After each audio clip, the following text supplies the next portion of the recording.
When you are ready to begin the presentation, press the Start Broadcast button on the GoToWebinar control panel to allow all attendees to hear you. This system will notify you once you begin your broadcast. The broadcast is now starting. All attendees are in listen-only mode.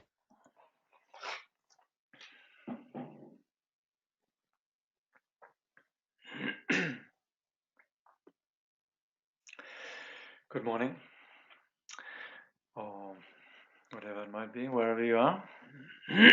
Welcome to our study of Steps to the Great Perfection. So I hope the sound is okay.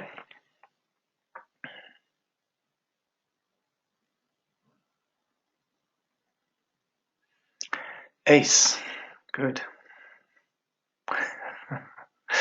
All right.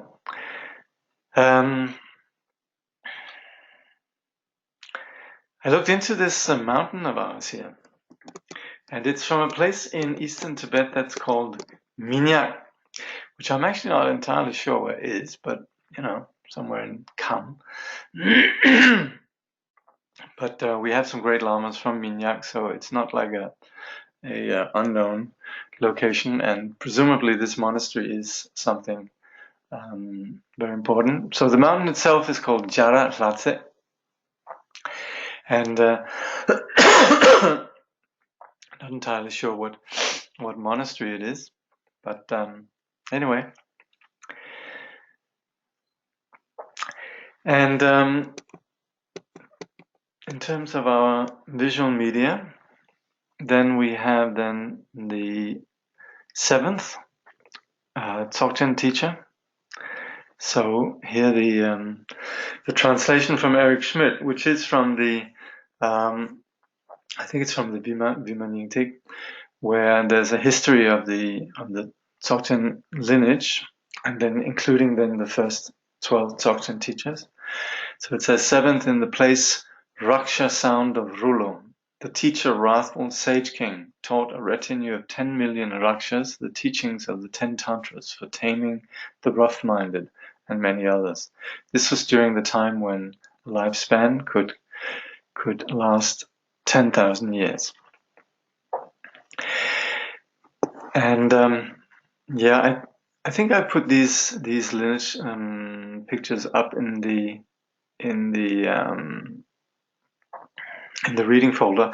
And also what's interesting, and I think the resolution is good enough, you can get some at least a visual of these masters around, which are then the masters of the Nyingtik lineage as we have it, mainly in Tibet and up until recent times. There's a lot of contemporary masters also. In this one here, I think we have in the center up here, we have Jigme Lingpa, the master of Mindraling, the great treasure revealer. And I can't exactly see the writing right now, but anyway, we have some then other lineage masters. And then what you have typically down in the bottom here in the middle are then the protectors of the lineage. So presently then, just to sum up where we've come to, then we are looking at the what has really sprung from the one-line statement on the value of meditation on impermanence, then the commentary from Garab Dorje that then included 7 points how this could be approached, and then that has been further elaborated upon by Künchen Longchen Rabjam. And then presently we're studying a further elaboration, further commentary on this then again, which is the present commentary by Jigme Lingpa. So we've looked at the first mind training on impermanence itself, karma, second mind training, suffering and compassion, and then presently we are in the last, which is the fourth mind training, which is about the guru. And here then we have looked at how to see the guru and then to how to attend to the guru. And that's presently we're in the section on how to attend to the guru. So So last time we looked at the role of the Guru really as the manifestation of enlightenment, and in that there have been many great masters, but we couldn't meet them. We could say that the Guru certainly is equal in qualities to all the great masters, but the kindness of the Guru exceeds them. So from this point of view, then our appreciation of the Guru is particularly appreciative in view of the Guru's kindness, that there's actually a Guru who is here with us. Of course, it's definitely inspiring to read about the Gurus of the past, and also really what's an important point is to not regard them as different from us in terms of what they've gone through in their lives and their ways of demonstrating the path to enlightenment.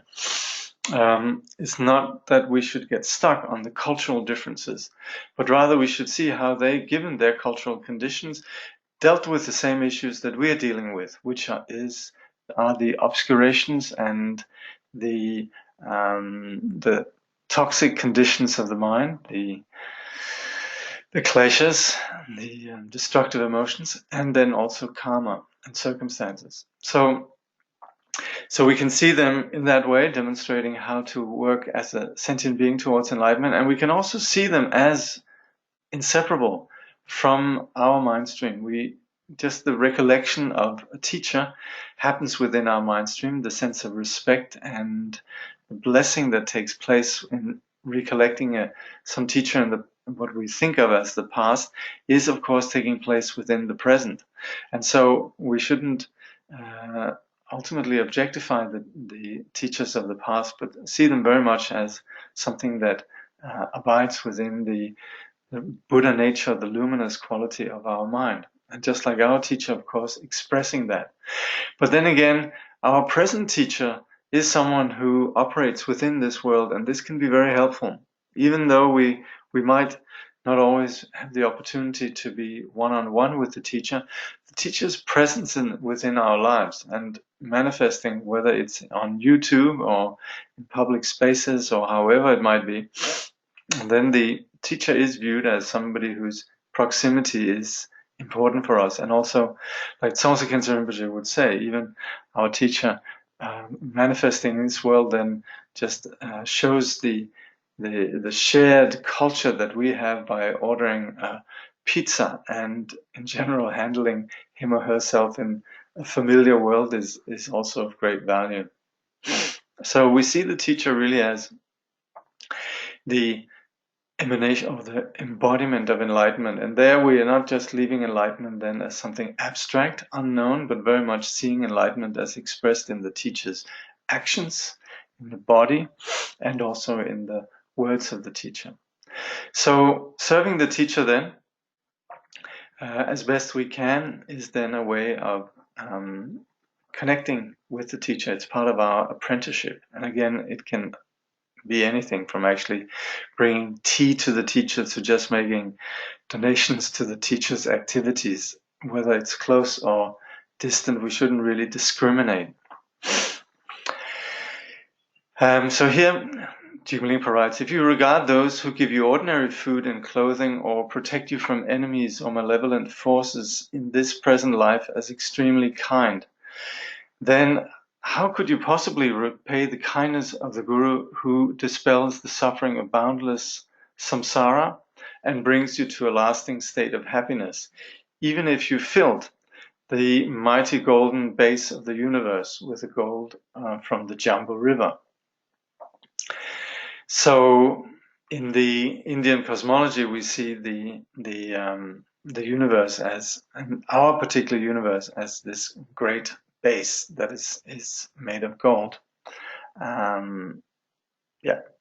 So this is why, from your perspective as a disciple, your own enlightened gurus are kinder than all the Buddhas and are, in this sense, superior to them. Keeping this in mind, you should cultivate faith, respect, and devotion from the very core of your heart. As the Mother Tantra of the Clear Expanse says, the Supreme Physician, pacifying illness and negative forces, a precious jewel, satisfying needs and desires, an elixir, bringing everything under its sway, a vessel, liberating all beings without exception, supreme sovereign of all enlightened activity. The Guru is paramount. For those attached to samsara, the primary method for reversing fixation is the Guru. For those who fail to remember the sacred Dharma and who recognize neither virtue nor vice, the enlightened Guru, who teaches the Dharma and distinguishes virtue from vice, should be held in the highest esteem. For those enveloped by obstacles that inhibit meditation, the elimination of obstacles and the results that ensue arise from the kindness of the Gurus. And all dharmas, both of cause and result, come from the mouth of the Guru. All Buddhas of the 3 times as well come from following a Guru.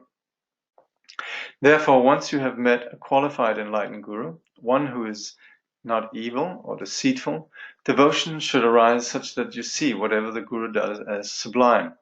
The faith that comes from deep within is a sign that you have received the Guru's blessings. Artificial devotion, on the other hand, will result in an unstable faith, and the slightest appearance of impure behavior will undermine it. For this reason, this sort of faith is unreliable. So we would want to ascertain whether or not we regard somebody as a great teacher, and that we should bring to it both, you could say, very linear prescriptions about what a guru actually should, what kind of qualifications the guru should have. That's very often taught. That's we've also seen earlier. But qualities such as having properly studied and accomplished the path, mastering both the theory and the practice, having genuine realization, having kindness, and so forth, being there for sentient beings and so forth. These are the kind of things that would distinguish a teacher, just in terms of qualities that we can discern externally. And then also it's a question of chemistry. There might be some teachers who have a particular style which is particularly enables us to connect with the teacher. That you might be an artist, and the fact that the teacher sort of understands or connects with that might be an opening.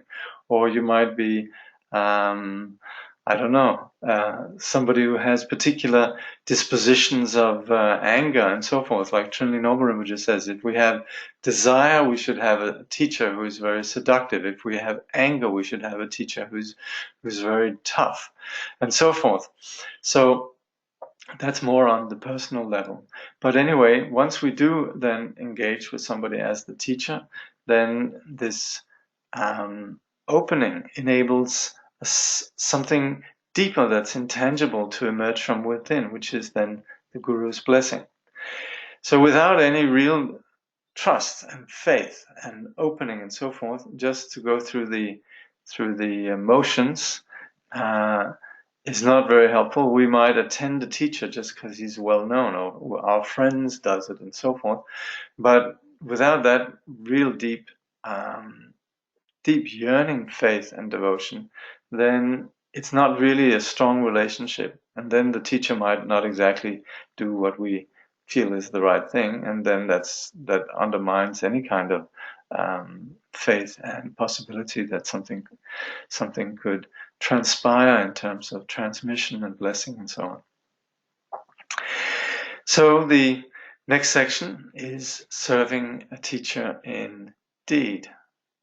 Serving a guru in deed involves guarding 3 sets of 10 samaya vows relating to body, speech, and mind, along with their subsidiaries. So when we talk about the path to enlightenment, we naturally talk about discipline. So there's various styles of discipline, and in the Vajrayana context, then we have what we call sacred commitments or oath, and that's then samaya. Tamsik, which means then a word that we give, an honor, a word of honor, and these then are related to the body, speech, and mind. So here the Tantra of the self-occurring and self-arisen states. First, the samayas of enlightened form. First are the 10 to be observed physically. Do not walk in front of the Guru, because it will be as though you have scornfully turned your back on the Guru. and you will be born in the animal realm, where there is no Dharma. Okay, I think this is something that cannot be repeated enough. If it happens that we are walking in front of the Guru unintentionally, it's not as if we're then destined to be born in the animal realm. When we have these statements in classical presentations, then we're just talking about if the conditions are all there. And if this was an expression of having turned our back on the Guru, yes, and there was no other mitigating circumstances, yes, that would then lead to the whatever rebirth that we might be talking about. But of course, the reality and the knowledge of karma is such that we know that there's so many conditions that go into the action itself in terms of attitudes or circumstances. We might not know that the Guru was behind us, and we might not have the intention. We might not know how to act around the Guru. And then sometimes people are worried that, gosh, I don't know how to act around the Guru. The Guru really doesn't care. The Guru is not an uptight, narrow-minded, moralistic traditionalist. The Guru is an enlightened person, and the last thing they are is rigid. But it's for our sake and to cultivate a culture of openness and engagement with a certain elegance and awareness that we have various prescriptions that are more for our sake than certainly for nobody else's sake. The Guru is already fine. So all these prescriptions that we have, we should really understand them, that they're there for our sake. Now, again, doing it right or doing it wrong, that's of course, if we know these things and we intentionally want to make a gesture to the Guru that we're turning our back on him, then of course, yes, then that intention is very negative. And if we had seen the Guru taken the Guru as a great enlightened person, we're essentially cutting ourselves off from that which is the most precious thing that we have, namely that soft, awakened, intangible core of ours. So turning our back on that is then effectively what's spoken about here, and that could lead to embodiment in a realm of stupidity or lacking resources, such as a realm where we are subject to slavery or exploitation and so on. But we very often have this situation with people who are new to the Dharma, and then hearing that there's various protocols for some of the old timers, then they think that they'd be scared to move around the teacher. So it's rather important that the old timers, when new people come, that they're not right away the first thing that they're onto is how you should do this, you should do that. You should just be gently allowing people to come into the culture and not presenting the Dharma as if it's some cultural phenomenon where it's all about what you do. Because you do have people who come to the teaching and then they're so worried about doing the right thing and holding the katak in the right way and what should I be doing and so forth. So this, of course, this teaching here, which comes from really the highest level of instructions, the Tantra, the self-occurring and self-arisen. This is a Tantra of the highest class of Dzogchen, of course, is intended for those that certainly know this culture and know how to handle themselves. So there, yes, then obviously they should know these things, and it's very appropriate for them to know these things. But they already then assumes some immersion and already being situated in this culture. That being said, again, of course, if you're new to this, then with a certain relaxed mind to then hear these things is also very valuable. So, okay, trying to find the middle ground here. So, and also there's a wonderful text actually that very often is referred to, and it's called the 50 Verses of Guru Devotion, and from Ashwagosha, which is translated by the Library of Tibetan Works and Archives. And maybe I can see if there is a PDF, I might put it up in the reading folder. But anyway, we do have all these, you could say, prescriptions about how to be around the teacher. So the first one here then about the body then highlights more the behaviorist aspect. Do not walk behind the Guru, because you will tread on his or her footsteps, and you will be born without protector or refuge. Do not walk to the right of the Guru, because it will seem as though you are attacking, and you will have a short life, many illnesses, and will fall to hell. So again, all the previous applies. Do not tread on the shadow of the Guru's head, because this is a sign of contempt, and you will fall into the howling hell. Do not tread on the Guru's hair, because this is like insulting a Buddha, and you will be born in the hell where black lions are born. Do not tread on the Guru's pillow or seat, because it's like criticizing the unsurpassable Buddha, and you will be born as one who climbs the hill of the Shama trees. Do not measure the Guru's height, because it will be as though you have hit him or her with your hand, and you will be vanquished with 300 spears. Do not take the Guru's cane, as this obstructs the outset of the path to liberation and the higher realms, and you will be born in the hell of mental blankness. If you even listen to 3 words of the Guru's profound key instructions, you are not to take a higher place, and you will slip in to the mire of misguided knowledge. If you divvy up your belongings or food without offering the best to your Guru, you will be reborn in a body of blazing flesh and blood. Furthermore, if you stay seated when he or she arises, you will be reborn in hell with your head separated from your body. If you sit elevated when the Guru is seated, you will be born in hell with a drooping head. These are the 10 physical samayas. If they degenerate for 1 aeon, you will be born in karmic hot and cold hells. To rectify impairments, build a stupa and place images of the Guru in its center. Make offerings and circumambulate it unceasingly. So we, of course, a little bit wary about interpreting these things, but sometimes in Buddhist cultures, you have people who are not too worried. Very often in both Tibet and India, you have people who are fairly laid back and relaxed. And so there's a big difference between presenting this to some people who at best are relaxed, but at worst actually are quite thick-skinned. There's a difference between presenting in that context, which is sometimes the implication of teaching in some of the traditional contexts. There's a certain brazen and jadedness that applies. So this is where this can be quite helpful as an awakening. Again, us who are more sort of somewhat more nervous and coming to the Dharma with a certain amount of insecurity and awareness of cultural aspects that are new to us, or where they seem foreign, and there's practices that are new, all of that, then this of course is heard in a very different way.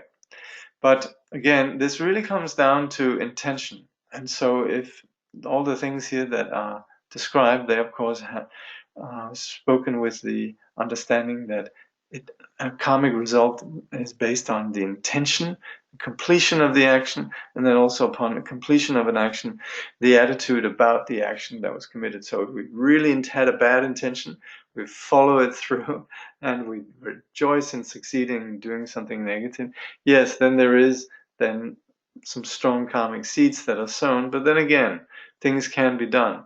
And so that's also why here is the prescriptions for what can be done in terms of remedying this. But like I say, for a modern audience, it's first of all new concepts, and very often there's a lot of lack of awareness that doesn't necessarily imply the same situation. Anyway, it is good to know that we should not be jaded or careless around the teacher, and certainly there is also in the modern world a lot of value in the whole culture of respect, simply just so that we can hear, take in something new, and particularly taking that which lies beyond just the words, really have an awareness around the teacher, a gentleness and an elegance and just an openness. So these sort of behaviors around the Guru is then something that we at least should know about. Yeah.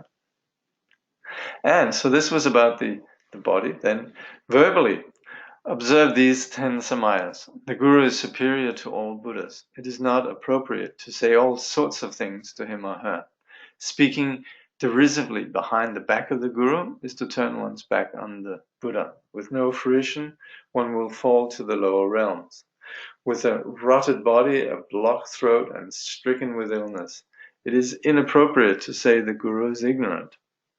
If you do, for one minor eon, it will be impossible to meet with the path to enlightenment. It is inappropriate to deceive the Guru, for you will be born in a land of mutes, with your tongue cut out by a new sword. To the Guru, the Vajra master, do not say things untoward. If you do, you will be born between crushing mountains. Do not break a well-spoken command. If you do, you will be born in the realm of incessant torment. If you abuse the Guru with harsh words, you will live for 6,000 eons in a horrible place of agonized screams. If you do not abide by what the Guru says, you will experience karmic suffering for a long time. The application of many exaggerations or denigrations is tantamount to killing 100 ordained monks, and your fall will be to the hell of incessant torment alone. Saying, I'm better than you, will bring the hell for extended eons. Utter various dishonest insults, and you will constantly fall into the hell of cut throats. These as well are physical samaya vows. To rectify impairments, write 100,000 Dharani mantras, place them inside a stupa, and hang many pairs of bells. And mentally observe the following pledges. Covet your Guru's possessions, and you will experience intolerable hunger and thirst in the realm of spirits for 2 years. Compete with the Guru, and you will be born in the impassable defile of samsara, even if you practice the Dharma diligently. If you harbor animosity, you will be born in the hell of slicing swords. If you think that the Vajra master has great desire and attachment, you will wander throughout all the lower realms. If you think the Vajra master has great anger and hatred, you will be boiled in the 60 hells.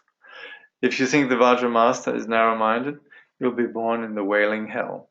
If you think the Vajra master's appetite is never sated, you will be born in the hell of incessant torment. If you think the Vajra master has great pride, you'll be born in the place of quarrels.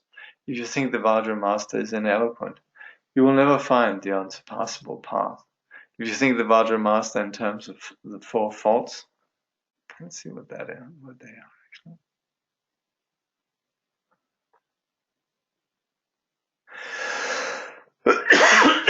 So, authors note in the original text, the 4 faults are the 4 misguided ideas that the Guru is 1. Not skilled in worldly activities. 2. Younger than oneself. 3. One's spouse or relative. And of lower status than oneself.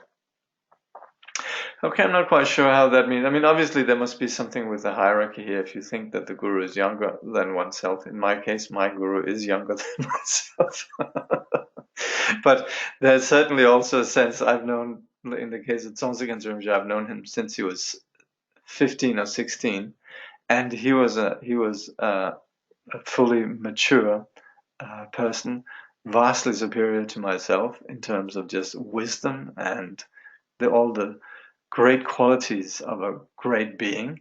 So I've never ever actually pondered the age in that sense, but I suppose if you do think of younger as, like, say, immature, then that applies. The others, they I think spousal relative is more just the sort of lacking the appreciation and just taking them for granted. Yeah. Okay. So the faults of your negative attitude will always be revealed. You will be killed by malevolent gods and serpent beings, and swiftly fall to the hell realms. These as well are the physical samayas. To repair impairment, at the night's end, accumulate 100,000 written supplications and praises, and 100,000 written words of confession. Continually maintain the yearly and monthly rites. Okay. I'm not sure what this refers to at the night's end. Sha, I think it might be in Tibetan. Sometimes actually, shakpo. If I'm not wrong, I think actually the word for day in Tibetan is a night. But it also has to do with something that was quite common in, not uncommon, which is in some cultures, you actually had 2 days in a day. Because people, they'd sleep in the middle of or in the beginning of the night, and also they'd sleep in the middle of the day. So that's something that I think has sometimes led to some of the confusions around numbers of years and so on.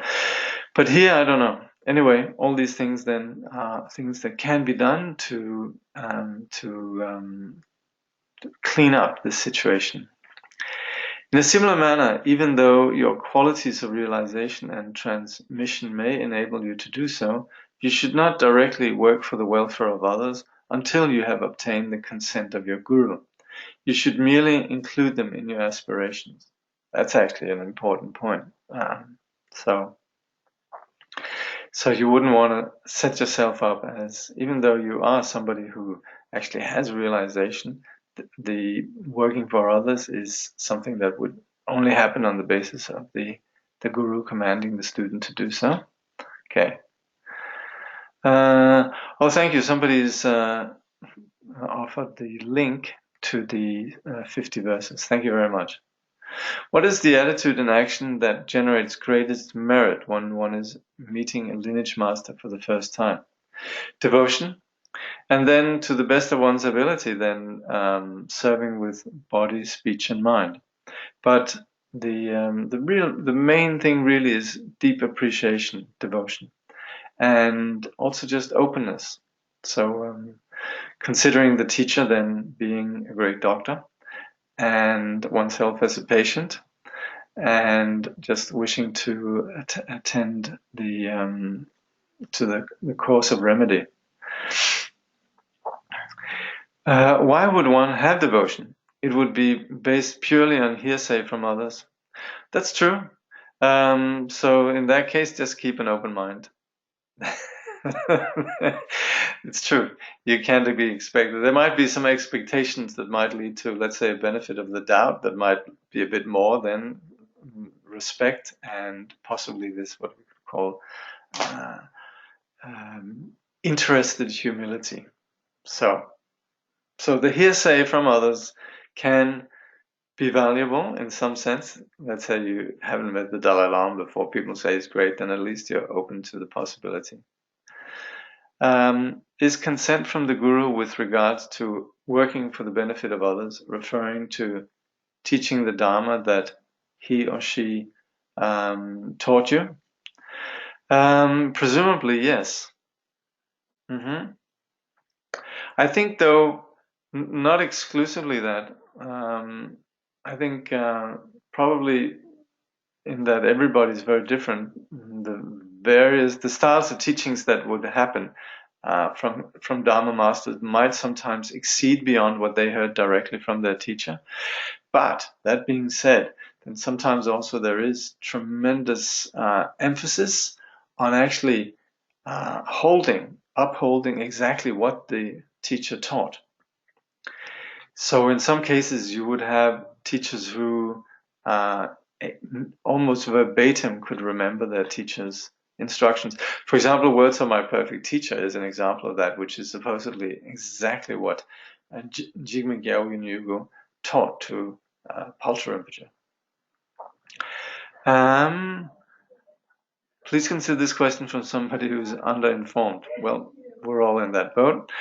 What if you already met an incredible guru who took you in, then you long to meet other gurus?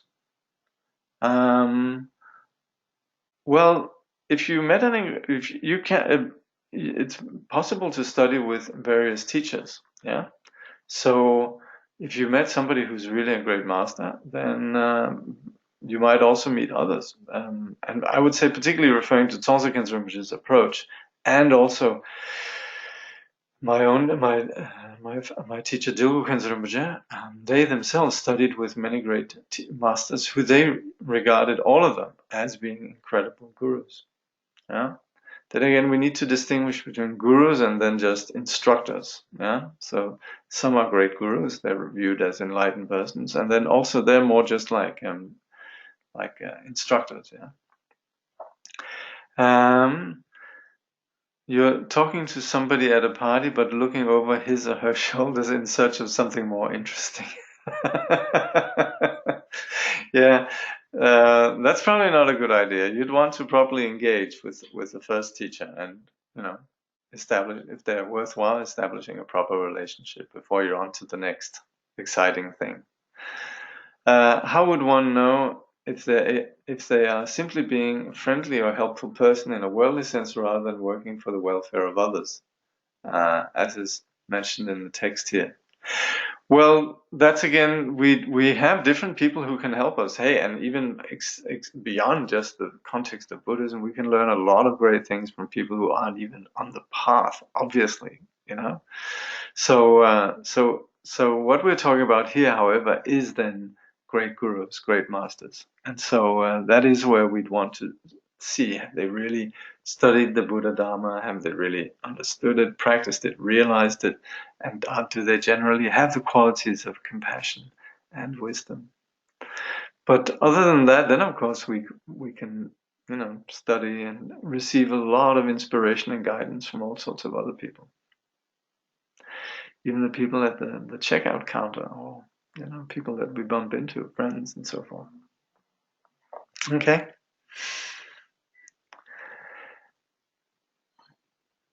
So then the same tantra continues. Furthermore, the deeds of the Vajra master are not to be engaged in by the student.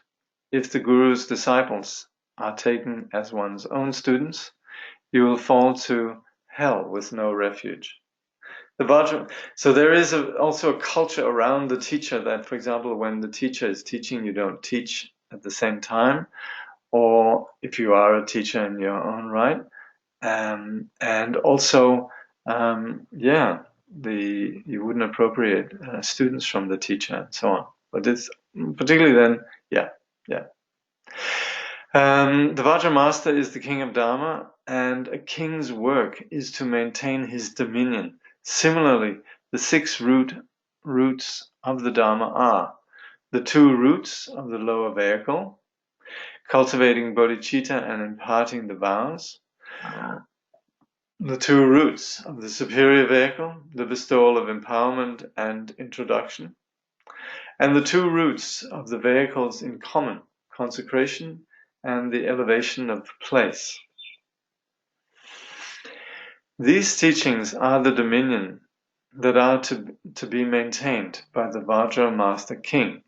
Hence, if these 6 roots are enacted by a student within 12 leagues in the 4 directions, he or she will be born beneath the great Mount Meru for 68 eons.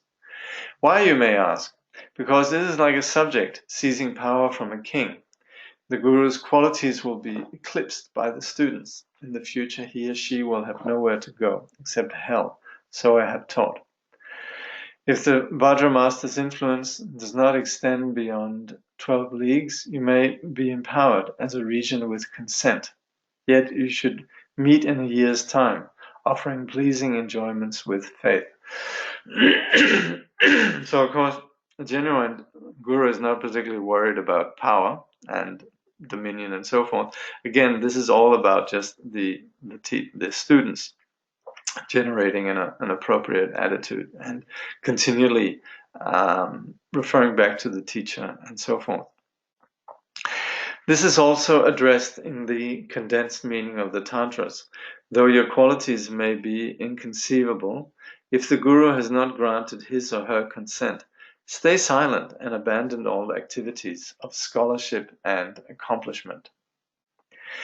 Though you may possess wealth and riches, abandon food and clothing, and with fortitude adopt a humble position, and reject posturing, and carry out what is said to the letter. So I might have mentioned this before, but I remember once seeing the Longchen Rabjam on the phone with Longchen Rabjam, and His Holiness Longchen Rabjam was the head of the Nyingma and universally regarded as a great master. Longchen Rabjam had a very deep and resonant voice. When he was on the phone to His Holiness Longchen Rabjam, his voice would become very um, gently pitched and very soft and very polite, inquiring to His Holiness's well-being, and just during the entire conversation, only responding when asked, and entirely just listening what His Holiness Dujarimji was saying. So this is in the case of even if you are, like it says here, though your qualities may be inconceivable, if the Guru has not granted his or her consent, then stay silent. So basically just keeping low profile, even though you might be a very great master yourself. And similarly, also I remember once seeing Dilkanzarmji prostrate to somebody who was then a young Lama, who was an incarnation of one of his teachers. And so some people were a bit sort of amazed seeing Khyentse Rinpoche prostrate to somebody, but this is really then acting with this tremendous respect for the Guru. And even though the Guru might have passed away and re-embodied in a younger body, this situation still applies. If your Guru gives a command, you must carry it out, even if it is a taboo, negative behavior that appears inappropriately from a worldly point of view. So yes, the teacher might ask something unexpectedly. And again, remembering the teacher is not somebody who has wants or desires, but is entirely just working for the benefit of the student. The Tantra of the self-occurring states: theft, robbery, warfare, violence, beatings, insulting others, acting insane, and shameless immoral acts, all manner of taboo activities. If the command is given, you must do them. Even if to order to work for profit, take a wife or husband, envy, quarrel, do manual labor, or tether calves and sheep, do what is said without hesitation. So here, of course, we are covering all possibilities clearly, but just to understand that this is about being completely open with the teacher. And again, it applies that this is also why before we take somebody as a guru, we'd want to really assess whether they are enlightened and whether this is the right connection. Uneducated people or those with preconceptions may think that teaching in such a manner isn't benefiting for a teacher. But this is not the case. You should look for a teacher who has the qualifications spelled out in the collected tantras. Meaning then the qualifications extend beyond just what we ordinarily might think of what a teacher is, and goes into aspects which are then taught in the tantras. Do not make the mistake of choosing a teacher based purely on personal preference, or of following those with many afflictions simply because they're famous. So our personal preference, an example of that is, I really like my guru because my guru, he or she, says and thinks exactly like I do. So it's more about the teacher having the genuine enlightened qualities. And so also things like worldly credentials like fame and so forth is not a reason to study with a teacher. As the complete condensation of the sadhana states, in future times, beings with inferior merit will not find an enlightened teacher. Instead, they will encounter an undisciplined evil master. Avoid making this mistake. So long as this is not the case, you can be sure that a guru with a full range of qualifications is an enlightened being, no matter how or she may appear on the surface. Such a guru will not teach you to do something wrong. Even this were to happen, the intention would certainly be to tame your mind. Hence, you should act without hesitation, just as the great scholar Naropa served at the lotus feet of Tilopa. So this is a remarkable story. And let's see what they have to say about that here. Two of the patriarchs of the Kagyu lineage, one of the main four lineages of Tibetan Buddhism. Naropa underwent many hardships while studying with Tilopa and is renowned for doing whatever his guru asked without hesitation. So we have what's known as the 12 acts of self-denial, in which Naropa unhesitatingly did exactly as his teacher asked him to.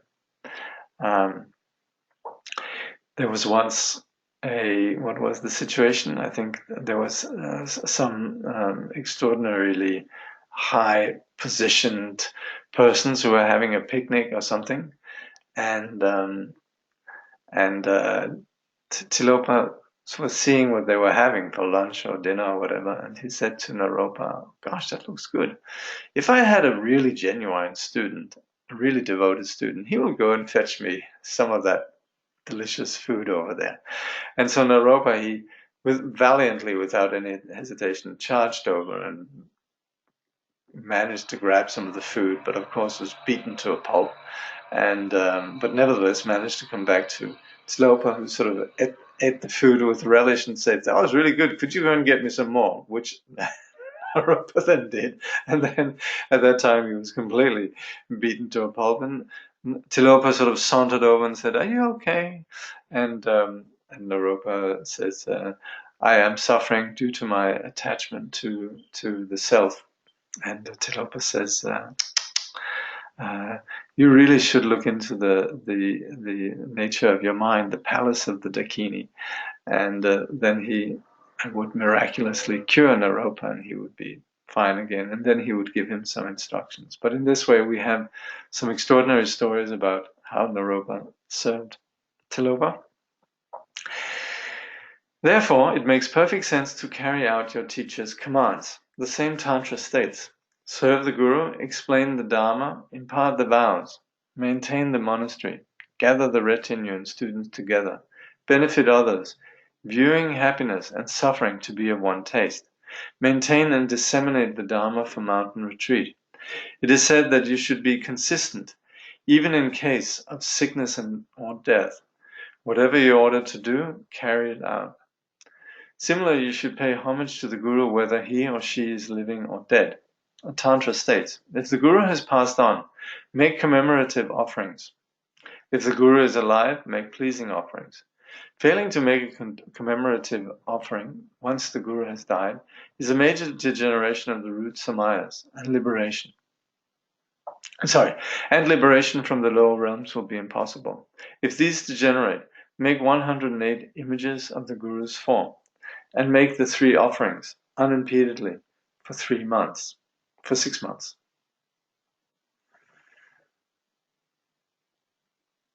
Just wondering what the 3 offerings are. Anyway, here we have it. Yeah. The offering of body is 100,000 prostrations. The offering of speech is 1,000 confessions. The offering of mind is 100 butter lamps. First make these offerings for 6 months, and then maintain the ceremony at the prescribed times. So you notice if you have the Rigpa calendar, and in general we do have these times when we would commemorate the passing of great masters, like Longchenpa, like Chinza Wangpo, and so forth, the passing of Kyabje Dilgukhan Rinpoche, and so on. And diligently serve and venerate the Guru's spouse, children, and brothers and sisters as equal, similarly, and a third as important as the Guru, respectively. If this degenerates, offer 100 confessions. So there are inevitably things that we've done inadvertently and so forth, but all of these then, these particularly here are then more in the with the awareness of being deeply committed to the teacher and knowing how important it is to really sustain these practices as a way of upholding the practice. Let's see if there's questions.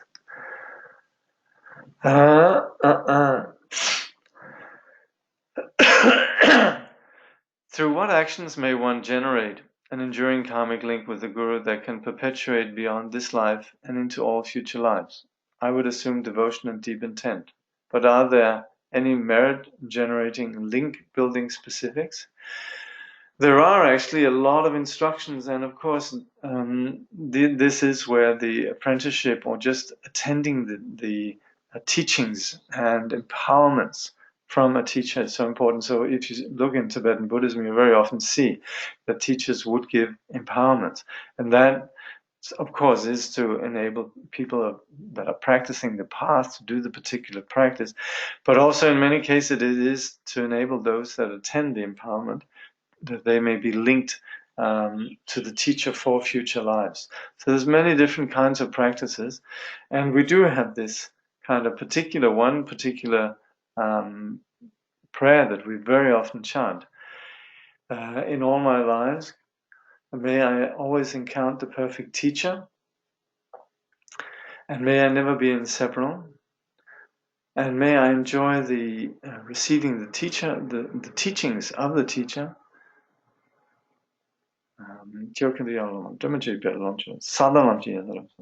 And so, in so doing, progressing throughout all the stages of the path, may I become inseparable from the teacher. This is a four-line supplication. I'll put that up in the reading folder. If I forget, please remind me.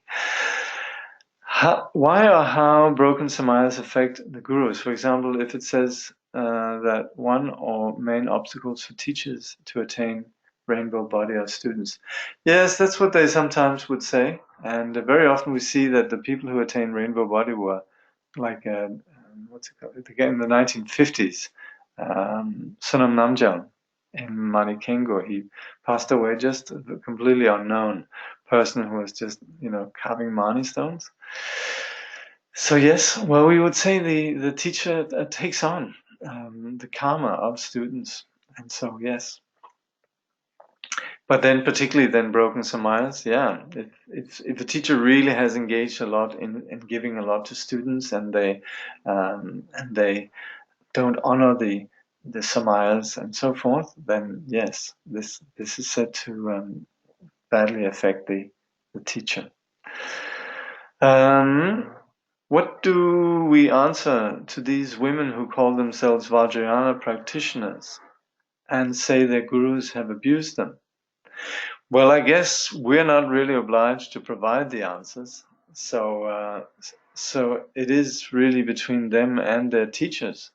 And of course, this is something that's very difficult to understand. We don't know if the guru really was a great being or not, and so forth. So it's a very difficult situation. It's very difficult to answer, really. And unless we really have some insight, I think better to stay silent on that. But I think also in the general discussion about this in the modern context, I think it's very important to be sympathetic and understand that there are persons who experience a lot of pain, and to then be just be empathetic. Whatever sentient beings are going through, it's important that we always have empathy. Ultimately, how can we as unenlightened beings assess that someone is really enlightened? Well, ultimately, very difficult, but at the same time also there could be some indications. We would say that if there is smoke, there's likely to be a fire. And if we do see persons who seem to have great compassion, who really engage us in a way that feels deeply right, and who in addition also seems to be mastering the path, and if we over an extended period gauge or observe this teacher, then there might be a time when we could assess them as being enlightened or take them as our teacher. But it's not easy, and this is totally true. As unenlightened beings, how would we know? So that's why in some of the tantras it say we should study for years before we take somebody as a teacher. And also Tsaltsa Rinpoche, he'll say it's completely all right to just for the time being not engage with the Vajrayana.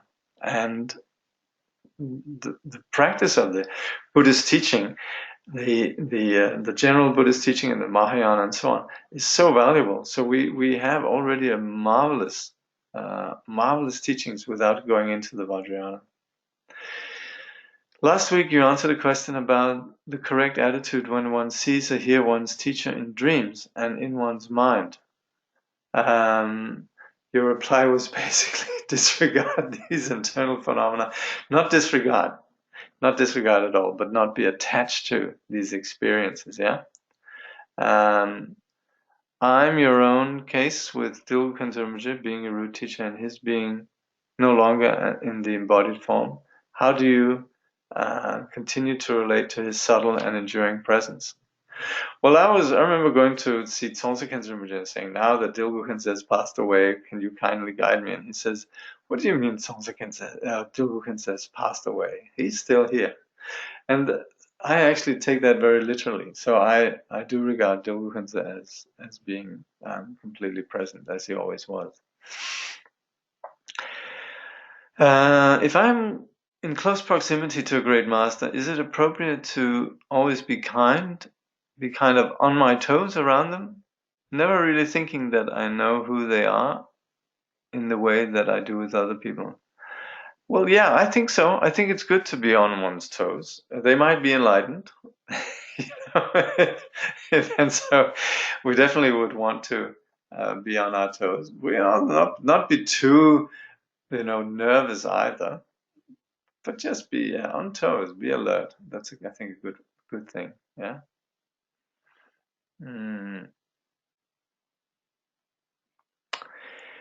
Yeah. Did that answer that? I hope so. All right. We'll have a few minutes to go. I'll just read, see if there's a little break here, naturally. With a mind made workable by the momentum of merit, bring both attitude and conduct to bear on the various aspects of ethical discernment, examining them with great care. Through this, the excellent qualities of the 5 paths will be in the palm of your hand. Then you will enjoy the temporary splendors of the higher realms, and you will proceed unimpededly to the level of definite goodness. So we would say the temporary are the higher realms, and the ultimate liberation is what we call definite goodness. Furthermore, when you dwell in the presence of such enlightened gurus and offer them your full veneration with a great accumulation of merit, studying and contemplating on a vast scale constitutes the path of accumulation. So when we talk about the 5 paths, the first is the path of accumulation. By tasting the nectar of these teachings, just as they have been taught, you will instantly merge with non-conceptual wisdom. This will bring you to the path of connection, or the path of joining. That's the second. The nature of reality is nothing whatsoever, meaning there's nothing tangible about it, nothing that can be objectified or grasped. When this great definitive truth, which is difficult to grasp using metaphors, is revealed directly via the 4 symbolic methods and other means, you will reach the path of insight. So this can be referred to as receiving empowerment or introduction to the nature of mind, where we, through the conditioning of the path and so forth, then are able to see then the nature of mind. This is what we call, you will reach the path of insight, path of seeing. Once you have conquered any obstacles and sidetracks involved falling into a dualistic extreme, such as meditating or not meditating on this nature, you will come to know an all-pervasive, self-occurring meditation in which there is no meeting or parting. This will bring you to the path of cultivation, or the path of cultivation, path of meditation. Finally, you will reach the end of your training by bringing this realization to a point of culmination by means of the 4-grained confidences. In taking hold of your own state, in which there is no meditation, you will arrive at the path beyond training. So this is then the last of the 5 paths, the path of beyond training, or the path of no more learning. The Tantra state Dwelling in the presence of an enlightened guru and serving and respecting him or her completely is what is meant by the term path of accumulation. Merging the enlightened guru's explanations of the meaning and practical instructions with your being is what I teach to be the path of connection. Seeing the definitive truth in this life through the 4 types of introduction is what I explain to be the path of insight. Meditation without something to meditate on, and meditation in which there is something to meditate on, these 2 being beyond meeting and parting, is what I teach to be is what I teach to be the path of cultivation. The 4 great confidences, the realization of a Buddha, having perfected the way of non-abiding, is what I explain to be the path of culmination.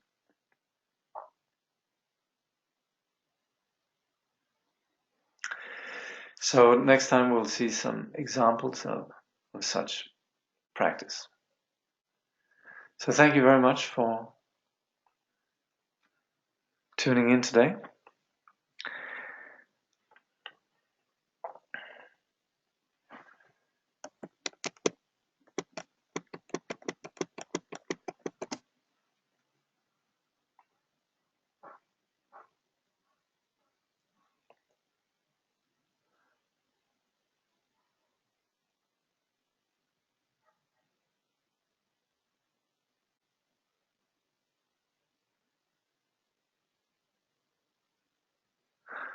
Okay, there's just a few last questions.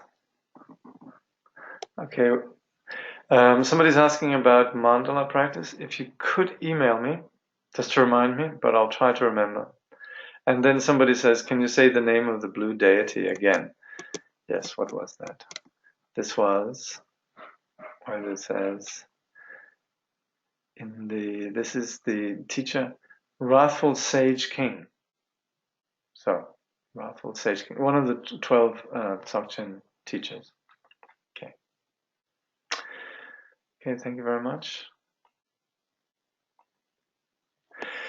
Through this virtue may all beings throughout existence awaken together without a single being left behind in the pure realm of the luminous essence, the ground of the great perfection.